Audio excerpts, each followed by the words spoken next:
আসসালামু আলাইকুম দর্শক, অবশ্যই বুঝতে পারছেন আজকে আপনাদেরকে দেখাবো কিভাবে মোবাইলের ডাবল স্ক্রিন ব্যবহার করবেন বা সেকেন্ড স্পেস ব্যবহার করবেন। আপনার মোবাইলের সেকেন্ড স্পেস ব্যবহার করে আপনি বিভিন্ন সুবিধা পাবেন। যেমন ধরুন, আপনি কাউকে ফোনটা দিচ্ছেন, সেক্ষেত্রে আপনার ফোনের বিভিন্ন ডাটা আপনি তাকে শেয়ার করবেন না, সে কোনো ডাটা আপনি পাবে না। একদমই নতুন ফোন যেভাবে থাকে সেভাবে পাবে। কথা না বাড়িয়ে সেটিংসে চলে যাচ্ছি। সেটিংসে গিয়ে আমরা দেখব অ্যাডভান্স সেটিং। যেহেতু আমি Xiaomi ফোন ব্যবহার করছি, অন্যান্য ফোনে অন্যান্য সেটিংসে থাকতে পারে। অ্যাডভান্সে গিয়ে দেখব সেকেন্ড স্ক্রিন বা সেকেন্ড স্পেস। সেকেন্ড স্পেসে আমরা ক্লিক করব।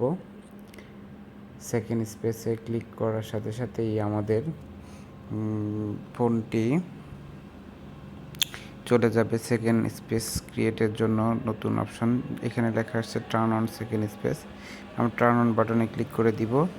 টার্ন অন বাটন ক্লিক করার সাথে সাথেই এটা সেকেন্ড স্পেস সুইচ করা শুরু করবে এবং সেকেন্ড স্পেস তৈরি হতে থাকবে। দেন সেকেন্ড স্পেস তৈরি হয়ে গেলে এখানে দুইটা পাসওয়ার্ড সেট করতে হবে। প্রথম ফোনের পাসওয়ার্ড দিয়ে কনফার্ম করে সেকেন্ড ফোনের পাসওয়ার্ডটা কনফার্ম করতে হবে। এখানে ফিঙ্গারও সেট করা যাবে, আপনি সেকেন্ডারি কোনো ফিঙ্গার সেট করে আপনার ফোনটিকে ওপেন করতে পারবেন। আমি ফোনটি ওপেন করেছি, দেখেন একদমই কমপ্লিটলি নতুন। যেভাবে ফোনটি আমি পারচেস করেছিলাম সব কিছুই এইভাবে সাকসেস। যেমন জিমেলের ইনফরমেশন, আমার ইউটিউবের ইনফরমেশন বা কোন চ্যানেল আছে, কোনো ধরনের চ্যানেল দেখাচ্ছে না, প্লে স্টোর সব কিছু ব্ল্যাঙ্ক দেখাবে। সো আপনার সকল ফোনের ইনফরমেশনগুলো আপনি ইজিলি অন্যের কাছ থেকে সেভ রাখতে পারবেন। ধন্যবাদ দর্শক সবাইকে।